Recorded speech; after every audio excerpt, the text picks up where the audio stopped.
আল্লাহ সুবহানাহু ওয়া তাআলা তিনি বলছেন, বিসমিল্লাহির রহমানির রহিম, তুমিনুনা বিল্লাহি ওয়া রাসূলিহি ওয়া তুজাহিদুনা ফি সাবিলিল্লাহ। আল্লাহ সুবহানাহু ওয়া তাআলা বলছেন, পৃথিবীর মানুষ তোমরা শুনে রাখো, যদি তোমরা পৃথিবীর ভিতরে শান্তিতে থাকতে চাও তাহলে তোমরা তিনখানা ব্যবস্থা তোমরা আমাকে করে দাও। তোমরা যদি তিনখানা ব্যবস্থা আমাকে করে দাও তাহলে পৃথিবীর কোনো মাস্তান তোমার শরীরে আঘাত করতে পারবে না, তোমার শরীরে টাচ করতে পারবে না, সুখের জীবন কাটাবি রে, পৃথিবীতে তোমাদের মাস্তান আঘাত করতে পারবে না। সেই তিনখানা ব্যবস্থা কি?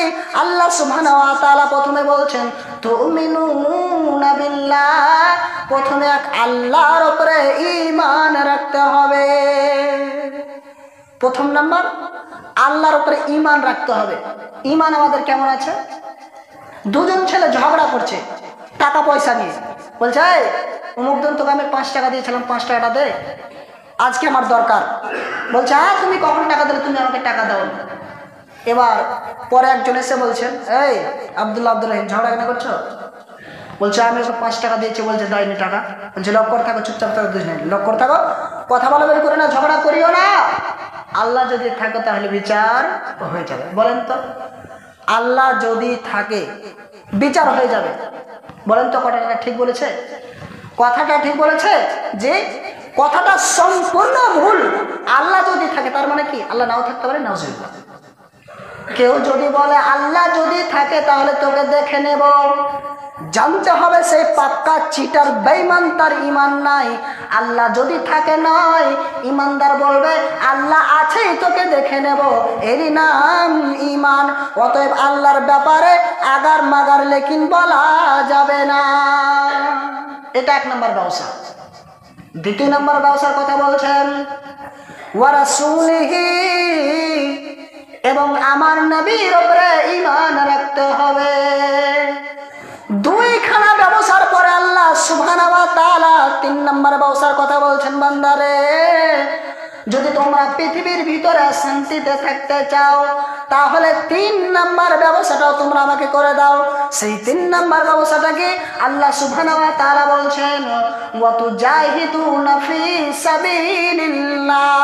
3 নম্বর ব্যবসাটা হলো যারা আমার কোরআনের বাইরে চলবে, যারা আমার কোরআনের বিপরীতে করবে, যারা আমার কোরআনকে মানবে না, যারা আমার কোরআনকে অপমান করবে, তাদের উপরে সংগ্রাম নেমে যাবে।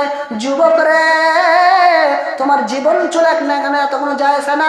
আল্লাহ সুবহানাহু ওয়া তাআলা তোমার মর্যাদা রেখেছেন, তুমি আল্লাহর রাস্তায় বের হয়ে যাও,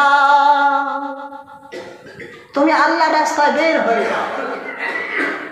এই 3খানা ব্যবসার কথা আল্লাহ সুবহানাহু ওয়া তাআলা তিনি বলছেন, যদি তোমরা আমাকে 3খানা ব্যবসা করে দাও তাহলে তোমরা পৃথিবীর ভিতরে শান্তিতে থাকবে, শান্তিতে তোমরা বসবাস করবে। জি, আজকে যুবকদের ব্যাপারে আপনাকে 1খানা ঘটনা আপনাকে শোনাই। যুবকদের কি দায়িত্ব দেওয়া হয়েছে, এরা শুধু ঘুমিয়ে ঘুমিয়ে কাটিয়ে দেবে না, আল্লাহর কোরআন বিলীন হয়ে যাচ্ছে, মুছে যাচ্ছে, যুবকেরা কি ঘুমিয়ে থাকবে? বিশ্বনবী জনাবে মুহাম্মদ রাসূলুল্লাহ সাল্লাল্লাহু আলাইহি ওয়াসাল্লাম তিনি একদিন একটা চিঠি লিখছেন। কি চিঠি লিখছেন? কাকে চিঠি লিখছেন? সেই জামানার বড় মস্তান ইবলিস সারওয়ারকে। তার সামনে কে কথা বলে গো? চোখ রাঙিয়ে সে পেটে ভাত করতো, এমন কাজ পৃথিবীতে ছিল না সে করেন। মদ্যপান বলেন, জুয়া বলেন, মানুষকে হত্যা করা বলেন, এক কথা ইসলাম যাকে সাপোর্ট করে না সবই সে করেছে। তার সামনে কে কথা বলে? আল্লাহ নবী চিঠি লিখলেন। চিঠিতে কি লিখলেন? ইবনে সারওয়ার, মূর্তি পূজা করা ছেড়ে দাও, পাথর পূজা করা ছেড়ে দাও, এক আল্লাহকে আল্লাহ বলে মেনে নাও এবং আমার রাসূলকে নবী হিসাবে গ্রহণ করে নাও। ফার্স্ট কথা, কোন দেবদেবীর সামনে মাথা নত করা চলবে না। একজন রব, যিনি স্রষ্টা, আমার স্রষ্টা, যে স্রষ্টা আমাকে বানিয়েছে, তোমাকে বানিয়েছে, সে আল্লাহর সামনে মাথা নত করবে। খবরদার, খবরদার, গাছ পূজা করবে না, পাথর পূজা করা চলবে না। আল্লাহ নবী চিঠি লিখলেন। এবার চিঠিটা কে নিয়ে যাবে? ইবনে সারওয়ার কাছে। কে নিয়ে যাবে? তার কাছে, তোমরা একজন মাস্তানের কাছে কে নিয়ে যাবে? এখন যদি আমাদের সমাজে যদি একটা সিচুয়েশন দাঁড়িয়ে যায় যে অমুক নেতাকে অমুক গুন্ডাকে দাওয়াত দিতে তো হবে, তো কেউ পারবে? বুকের পাটা আছে যে আমি যাব? সমস্ত সাহাবা একরাম বসে আছেন, নবীজি বলছেন চিঠি আমি লিখলাম, চিঠিটা কে নিয়ে যাবে এমনি সারওয়ারের কাছে? চিঠিটা কে নিয়ে যাবে? সেই সাহাবীদের মধ্যে একজন উঠে দাঁড়ালো, নবী গো আপনি আমাকে চিঠিটা দেন, আমি সেই ইবনে সারওয়ারের কাছে চিঠিটা নিয়ে যেতে চাই। সেই সাহাবীটার নাম হযরত সাঈদ রাদিয়াল্লাহু তাআলা আনহু। নবীজি বলছেন তোমাকে একাই ছাড়া যাবে না, তোমাকে একাই ছাড়া যাবে না, সাঈদের সঙ্গে আর কে যাবে? সাঈদ বলছেন হুজুর আমি যাব। এই করে আরো সাহাবা একরাম উঠে দাঁড়ালো, হুজুর আমি যাব, এই করে এক নয় দুই নয় 30 জন সাহাবী উঠে দাঁড়িয়ে গেল। আল্লাহ নবী আপনি আমাদের চিঠিটা দেন, আমরা ইবনে সারওয়ারের কাছে চিঠিটা নিয়ে যেতে চাই। নবীজি বলছেন আচ্ছা বাবারা তোমরা যাবে ভালো কথা, তোমরা আগে আপন আপন বাড়ি যাও, বাড়ি গিয়ে তোমার আব্বা আত্মীয় স্বজন আহল পরিবারের সঙ্গে তুমি দেখা করছো, যাও। চলে গেলেন সবাই। এবার এই যে সাঈদ রাদিয়াল্লাহু তাআলা আনহু তিনি যে তার বাড়িতে মানে পারমিশন নিয়ে বলে যাবে, এমন সময় তার স্ত্রী এমন ব্যথায় তিনি কাতর হয়ে আছে যে যদি সে বলে যায় তার স্ত্রীকে যে আমি চলে যাবো ইবনে সারওয়ারের কাছে, হয়তো আমি আসতেও পারি নাও পারি, তাহলে সে হার্ট ফেল করে মারা যাবে। এই জন্য কথাটা বলতে পারছে না, এত ব্যথায় তিনি কাতর হয়ে আছে। এবার দরজার পরে আল্লাহর কাছে দোয়া করছে, সাঈদ রাদিয়াল্লাহু তাআলা আনহু আল্লাহর কাছে দোয়া করছে, আল্লাহ আমরা বের হয়ে যাবো তোমার কোরআনের দাওয়াতকে পৌঁছাবার জন্য, অতএব আমার স্ত্রী এমন ব্যথায় কাতর হয়ে আছে যে আমি কথাটা বলতে পারছি না। এবার এই কথা চিন্তা ভাবনা করতে করতে সকালবেলায় বের হয়ে গেলেন সকলে। 30 জন সাহাবী বের হয়ে গেলেন ইবনে সারওয়ারের কাছে যেতে লাগলেন। এবার যেমনই আপনার ঘোড়াটা দৌড়তে আরম্ভ করেছে, সাঈদ রাদিয়াল্লাহু তাআলা আনহু মা ডাক দিয়ে বলছেন, বেটা সাঈদ ফিরে আয়, বেটা সাঈদ ফিরে আয়, তোর নয়নের মুনির মুখটা একবার দেখে যা। বেটা সাঈদ রে তোর সন্তান হয়েছে, তোর সন্তানের মুখটা একবার দেখে যা। সেখান থেকে আমাকে উত্তর দিচ্ছেন, মা এখন আমি চললাম ইবনে সারওয়ারের কাছে কোরআনের দাওয়াতকে পৌঁছাবার জন্য, আর পেছনে ফিরা যাবে না। ঈমান দেখছেন? ঈমান দেখেন এদের, তার সন্তান হয়েছে একটু মুখটা দেখে যায় না, চলে গেল, চলে যাচ্ছে, জীবনের মতো হয়তো বিদায় হয়ে যাবে সেখানে, তারপরেও তারা পেছনে আর ফিরছে না। চলে গেলেন তার কাছে, পৌঁছে গেলেন যখন তার কাছে ইবনে সারওয়ার যখন দরজায় পৌঁছে গেলেন, এবার পাহারাদারকে বলছেন, পাহারাদার ইবনে সারওয়ারের সঙ্গে আমরা দেখা করব, একটু পারমিশনটা নিয়ে আসো। বলে বাড়ি কোথায় তোমাদের? বলে মদিনা। যাও পারমিশনটা নিয়ে আসো। চলে গেলেন, পারমিশন নিতে গেল ইবনে সারওয়ার। মদিনা থেকে 30 জন সাহাবী এসে আপনার সঙ্গে দেখা করার জন্য পারমিশন চাইছে, পারমিশন দেওয়া যাবে? বলছে যাও দরজাটা খুলে দাও। দরজা খুলে দেওয়া হলো। ইবনে সারওয়ার বলছে তোমার নাম কি? অমুক। তোমার বাড়ি কোথায়? মদিনা।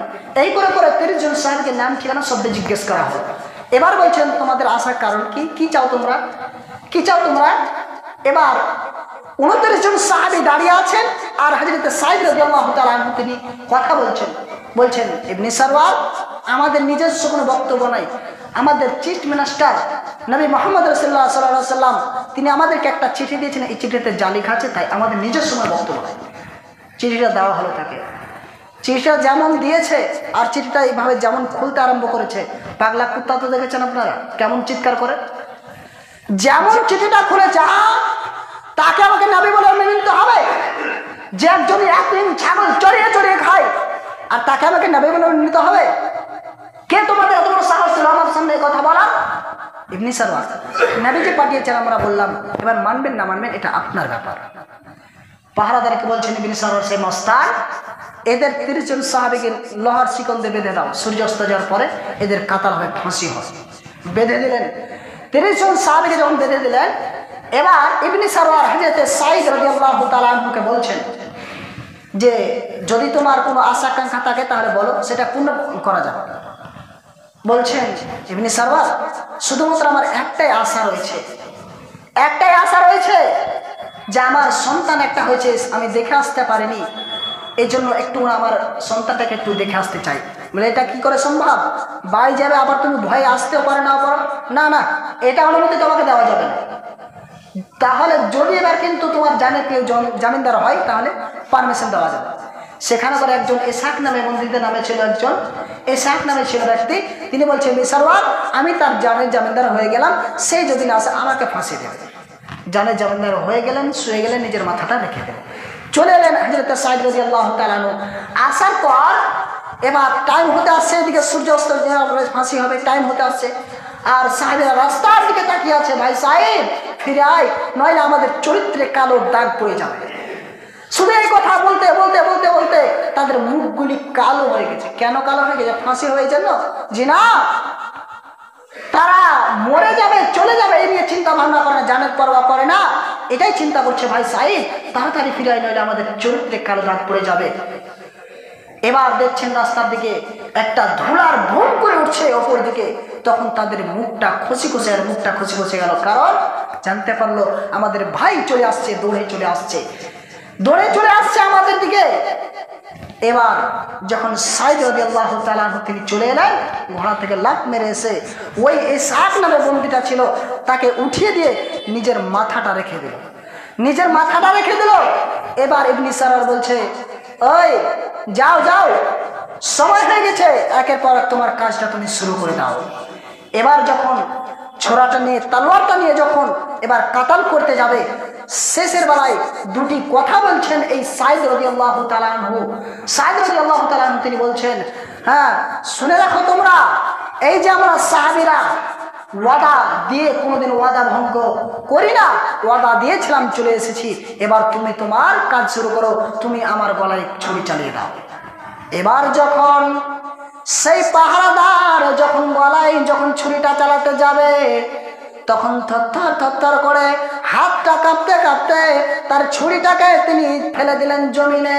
এবার ছুরিটা যখন ফেলে দিলেন, বলছেন ইবনে সারওয়ার তুমি আমাকে চাকরিতে রাখো তাও ভালো, না রাখো তাও ভালো, কিন্তু এত বড় ইমানদারের গলায় এই পাপী ছুরি চালাতে পারবে না। বলে কেন?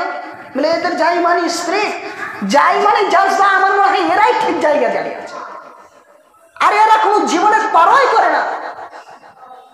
তখন সেই ইবনে সারওয়ার মাস্তান গদি থেকে লাফ মেরে এসে সেই সাঈদ রাদিয়াল্লাহু তাআলা আনহুকে উঠিয়ে বুকে জড়িয়ে হচ্ছে, ভাই সাঈদ আমার মন চাইছে আমি মুসলমান হয়ে যাই, তুমি আমাকে নিয়ে চলো, আমিও কালেমা পড়বো, আমিও মুসলমান হয়ে যাব। তোমাদের চরিত্রে আমি মানে মুগ্ধ হয়ে গেছি, আমি আর থাকতে পারছি না।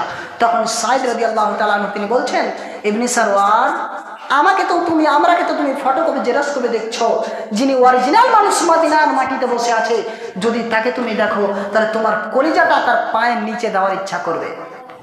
ইবনে সারওয়ার বলছেন, ভাই সাঈদ তুমি তাড়াতাড়ি করে আমাকে নিয়ে চলো, আমি তাড়াতাড়ি করে কালেমা পড়বো, আমি মুসলমান হয়ে যাব। নিয়ে চলে যাওয়া হলো সেই মাস্তানকে। এবার কালেমা পড়িয়ে দিলেন, আল্লাহর নবী কালেমা পড়িয়ে দিলেন, মুসলমান হয়ে গেছে। দেখেন তো এত বড় একজন মাস্তান, সে মানে হাজার হাজার মানুষকে কাতাল করেছে, মানে অন্যায়, এত অন্যায় করেছে, যা অন্যায় ছিল পৃথিবীতে সবই সে করেছে।